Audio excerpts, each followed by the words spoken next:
Assalamu alaikum to all my dear students. How are you all?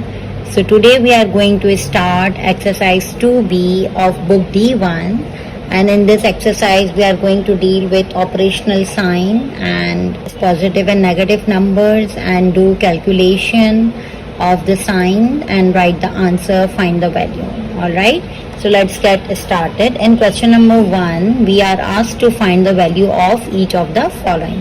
In all these 8 parts, the 2 types of numbers are written along with their negative and positive sign, and we need to calculate them and we need to write the answer, write the value.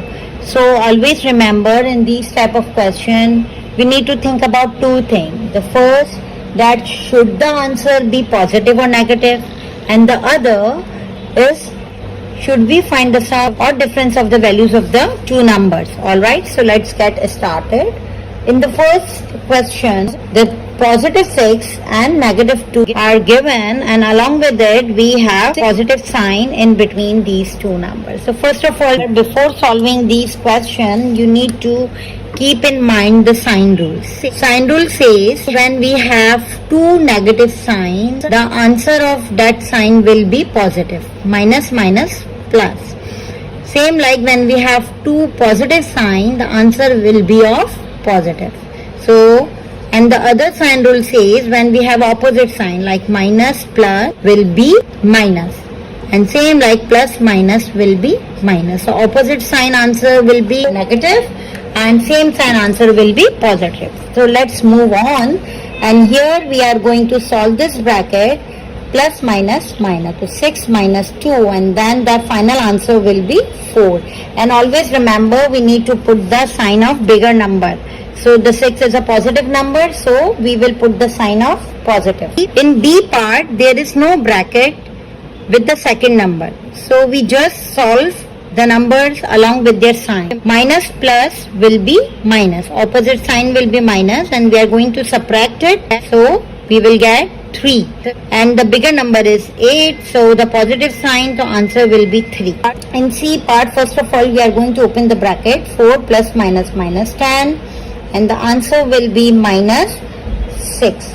D part, minus 1 plus minus minus 7, minus minus will be added, and the answer will be minus 8. Now 9 will be written as it is, plus minus minus 3, and plus minus minus, answer will be positive 6. Minus 11 will be written as it is, plus minus minus 5, and minus minus plus. 2 negative will be added, so the answer will be minus 16. In G part, minus plus minus, sign will be of minus, and we are going to write 8. Same like 1 plus minus minus 8, and answer will be minus 7. That's it. Now let's move to question number 2. In question number 2, we are asked to evaluate each of the following. So the same thing, we are going to open the bracket with the sign rule. So we have 2 signs in part A. One is outside the bracket, another is inside the bracket. So we are going to open the bracket with the sign rule. Negative negative, minus minus plus. So in multiplication, we just solve the sign and write the number. Alright. In part B, again we are going to open the bracket. 5 will remain same, minus minus plus 3, and the answer will be 8. Here we are not multiplying the sign, we are just solving the sign minus minus plus. So the sign of bigger number will come, and we are going to add it. So answer will be minus 11. Here minus 8 minus minus plus 2, the answer will be minus plus minus, sign minus 6. Minus and 1 will remain same, minus minus plus 10, and then we have 9. Plus sign because the bigger number is 10 here, and plus minus minus, and the answer will be minus 3. And minus minus plus, sign will be minus, and the answer will be 11. And same like there will be 2 steps over here, minus minus plus 7, and the final answer will be 9. Alright, now let's move to question number 3. In question number 3, we are asked to find the value of each of the following, and the same rule will be followed, but In question number 3, in each question we have 3 numbers along with their positive and negative sign. So let's see how to solve it. The same pattern will be followed, and we are going to open the bracket first with the help of sign rule. 4 will remain same, plus minus minus 7, minus minus plus 3. And then in second step we are going to solve it. Plus minus minus, sign will be of minus 3 and plus 3, and both will be cancelled. The final answer will be 0. In B part, so we can solve. First of all, we need to open the bracket. So minus 3 and minus 5 will remain same, and plus minus minus 9, and then these all are minus. So here we are adding all of them, minus minus plus. So we have minus 8 and minus 9, and here again we are going to add them both along with the minus sign attached. Alright, so minus 17 will be the answer. In C part, same, 1 and minus 8 will remain same, and minus minus plus. Here we are multiplying the two negative signs, so we will write plus 8, and then we are going to solve the number positive 1, negative 8. So answer will be minus 7 or negative 8, and plus 8 will be written as it is. Now we have plus 1, and you can also write only 1. Both are correct. Now minus 2 will remain same, plus minus minus 1, minus 6.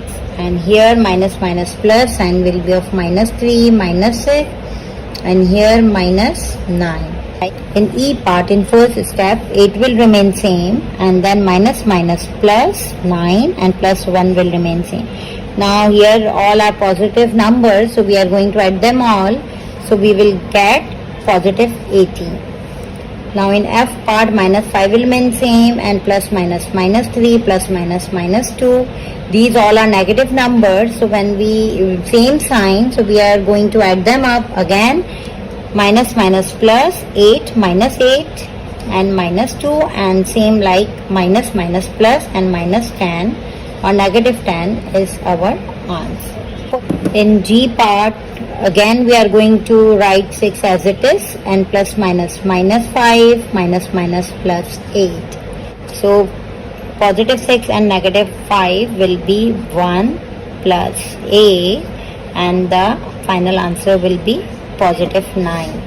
And in H part, in first step, 2 will remain same, minus minus plus 7 and minus 8 will remain same, and then we are going to add them up. 9 minus 8, answer will be 1, positive 1. Alright, question number 4 and 5. यहाँ पे हमें positive and negative numbers दिए हुए हैं, and हमें उसको sine rule की मदद से सॉल्व करके बताना है और उसकी फाइनल वैल्यू निकाल के बतानी है. So let's get started. In A part, so in first step we are going to open the bracket with the sign rule. So plus minus 23 will remain same, plus minus will be minus 11, and then we are subtracting 11 from 23, so we will get 12. In B part we will just solve negative 19 and positive 12. So negative and positive will be negative. वहाँ पे यहाँ पे हम minus करेंगे, sign भी बड़े number की लगेगी जो कि 19 है, तो minus 7. Now 17 will remain same, plus minus minus 29, और यहाँ पे जब हम 29 में से 17 माइनस करेंगे तो हमारे पास आंसर आएगा 12, एंड साइन बड़े नंबर की लगेगी. और इसी तरह डी पार्ट में हम पहले ब्रैकेट ओपन करते हैं. 21 will remain same, plus minus minus 25, और उसके बाद minus minus plus, both negative sign will be added, और आंसर में माइनस का साइन लगेगा क्योंकि 25 बड़ा नंबर है, उसके साथ माइनस का साइन अटैच है, और आंसर आएगा 46. ई पार्ट में हमारे पास नेगेटिव 13 है और पॉजिटिव 18 है. तो जब हम इसको सॉल्व करेंगे तो नेगेटिव पॉजिटिव जब ऑपोजिट साइन होती है तो माइनस होगा, और साइन बड़े नंबर की आएगी क्योंकि 18 इज द बिगर नंबर, तो 5 आंसर आ जाएगा. इसी तरह इसमें फर्स्ट स्टेप में हम 24 will remain same, and plus minus minus 13, और यहाँ बोथ साइन आर नेगेटिव. सो जब दोनों नेगेटिव साइन होती है तो हम ऐड कर देते हैं. जब हम ऐड करेंगे तो आंसर आएगा 37. यहाँ पे फर्स्ट स्टेप में हम ओपन कर रहे हैं ब्रैकेट, प्लस माइनस माइनस 27, एक नेगेटिव है और एक पॉजिटिव साइन है तो हमें नेगेटिव करना पड़ेगा और आंसर भी नेगेटिव साइन का आएगा, तो आंसर आ जाता है 11। और यहाँ पे नेगेटिव एंड पॉजिटिव साइन है, जब हम माइनस प्लस माइनस करते हैं दो ऑपोजिट साइन सबट्रैक्ट होगी और साइन बड़े नंबर की आएगी जो कि 26 है, तो आंसर हमारे पास बन रहा है 12। Now let's move to question number 5। In question number 5 a part, सबसे पहले हम 22 will remain same and minus minus different sign will be added plus 30, और दोनों को जब ऐड करेंगे तो आंसर आएगा 35। In B part negative negative will be positive, करेंगे ऐड और आंसर में हम नेगेटिव साइन अटैच करेंगे, जब ऐड करेंगे तो आंसर आएगा negative 30। In C part minus 19 will remain same and minus minus plus 11, अब हम इनको माइनस प्लस माइनस करते हैं, साइन बड़े नंबर की आएगी और सबट्रैक्ट होकर ये बनेगा 8। In D part minus 18 will remain same and minus minus plus 22, अब both are opposite sign, minus plus minus and sign बड़े नंबर जो कि पॉजिटिव है उसकी आएगी, और जब हम माइनस प्लस कर लेंगे तो आंसर आ जाएगा 4। इन ई पार्ट पॉजिटिव 17 एंड नेगेटिव 23, सो जब हम ऑपोजिट साइन को सॉल्व करते हैं तो हम सबट्रैक्ट करते हैं, जब 23 से 17 सबट्रैक्ट कर लेंगे तो आंसर आ जाएगा -6। In F part both are same sign, negative negative will be always positive, और जब हम ऐड कर देंगे तो the answer will be negative 35। Same like in first step हम 12 will remain same minus minus plus 17, और जब हम इन दोनों को ऐड करेंगे तो हमारे पास आंसर बन रहा है 29। And in H part both are negative sign, so we are going to add them up, और साइन भी नेगेटिव का लगेगा, तो answer will be 38, negative 38। That's it. So let's see in question number 6, जो कि वर्ड प्रॉब्लम है, उसके अंदर हमें क्या इन्फॉर्मेशन दी हुई है और हमें क्या फाइंड करने को कहा गया है। The temperature of a village of a particular night is -11 degree Celsius. The next morning the temperature rises by 7 degree Celsius. So find the temperature in the morning. So ये बहुत बेसिक और simple सी चीज़ है कि अगर रात के वक्त temperature minus में है और दिन के वक्त टेम्परेचर बढ़कर पॉजिटिव हो जाता है, तो find the temperature in the morning. Morning का टेम्परेचर हम इन दो वैल्यूज की मदद से किस तरह मालूम करते हैं। Let's get started. इस वर्ड प्रॉब्लम में हमें दो इंफॉर्मेशन दी हुई है। पहली इंफॉर्मेशन ये है कि temperature on a night was -11 degree Celsius, और जो सेकेंड डे नेक्स्ट मॉर्निंग पे वो राइज हुआ टू 7 डिग्री सेल्सियस। उन्होंने मॉर्निंग के टेम्परेचर नहीं दिया हुआ है, बल्कि हमें ये इन्फॉर्मेशन दी हुई है कि वो राइज हुआ है 7 डिग्री सेल्सियस। तो एग्जैक्टली मॉर्निंग में क्या टेम्परेचर था ये मालूम करने के लिए हम -11 डिग्री सेल्सियस में ऐड कर देंगे 7 डिग्री सेल्सियस, और जब हम नेगेटिव एंड पॉजिटिव की वैल्यू मालूम करते हैं तो -4 डिग्री सेल्सियस। तो एक्चुअल मॉर्निंग में जो इनका टेम्परेचर था वो -4 डिग्री सेल्सियस था। Let's move to question number 7। In question number 7 हमें एक पिक्चर दी हुई है थर्मोमीटर की, और हमें ये कहा गया है कि the figure shows part of a thermometer. 2 point दिए हुए ए एंड बी, और the readings are in degree Celsius. Find the difference between the temperature indicated by the point A and point B. तो सबसे पहले हमें इस thermometer को read करके पॉइंट ए का टेम्परेचर एंड पॉइंट बी का टेम्परेचर लिखना होगा, और उसके बाद उनका डिफरेंस मालूम करना होगा। तो आए देखें इसको किस तरह सॉल्व करते हैं। थर्मोमीटर रीड करने से, उस पिक्चर को रीड करने से हमें पता चला कि पॉइंट ए जो है वो -7 डिग्री सेल्सियस है, जबकि पॉइंट बी जो है वो 16 डिग्री सेल्सियस है। अब हमें इनका डिफरेंस निकालना है, और वो डिफरेंस पॉइंट बी में से पॉइंट ए का निकलेगा, क्योंकि point B is the bigger digit. तो 16 डिग्री -7 डिग्री सेल्सियस। तो यहाँ पे डिफरेंस के लिए हम माइनस का साइन लगाएंगे, और क्योंकि ये -7 था तो हमने यहाँ पे ये लिख लिया। अब हम पहले स्टेप में 16 degree will remain same and minus plus 7 degree Celsius, और यहाँ पे इसका डिफरेंस आ रहा है 23 degree Celsius. That's it. Question by 8 of exercise 2B from book D1. A city is located at a height of 138 meter above sea level, while a town is at a height of 51 meter below sea level. तो उसके अंदर city and town को compare किया गया है कि city जो है वो 138 मीटर सी लेवल के अबव बना हुआ है, जबकि टाउन जो है वो 51 metre below sea level located है. Represent the altitude of the town using a negative number. और ये जो टाउन का एल्टीट्यूड है उसे हमें नेगेटिव नंबर में रिप्रेजेंट करना है. और अगर ये लाइन नहीं भी दी होती तो हम इस वर्ड से कि बिलो सी लेवल हम 51 मीटर को नेगेटिव ही शो करते हैं. Hence find the difference in altitude between the city and town. और अब हमें दोनों के एल्टीट्यूड का डिफरेंस मालूम करके देना है. तो आए देखें इसको किस तरह सॉल्व करते हैं. तो यहाँ पे मैंने सारी इन्फॉर्मेशन एक्सट्रैक्ट कर ली है जो जो क्वेश्चन में दिया हुआ है. सबसे पहले हमें location of city above sea level दिया हुआ था जो कि 138 मीटर है. इसी तरह location of town below sea level है जो कि 51 मीटर है. यहाँ पे वर्ड बिलो यूज है जो ऑब्वियसली नेगेटिव 51 है, लेकिन राइट नाउ हम यहाँ अगर इसको इन वर्ड्स लिखेंगे कि बिलो सी लेवल तो हम उसके सामने 51 मीटर लिखेंगे, लेकिन अगर इसको हम नेगेटिव नंबर बना के लिखेंगे तो सिर्फ कहेंगे altitude of town is equal to -51 metre. Now हमें मालूम करना है difference in altitude between the city and the town. तो इसको मालूम करने के लिए हम उसको डिफरेंस निकालने के लिए हम 138 मीटर से माइनस कर देंगे negative 51 metre.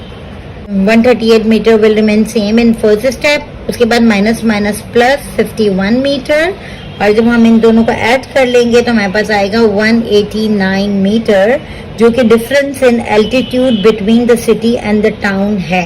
Alright, so that's it. Question number 9 के एक्चुअली 4 पार्ट्स हैं और फर्स्ट एंड सेकंड पार्ट में हमें नंबर लाइन ड्रॉ करके दी गई है और इसके अलावा उसी से related third and fourth part में क्वेश्चन पूछे गए.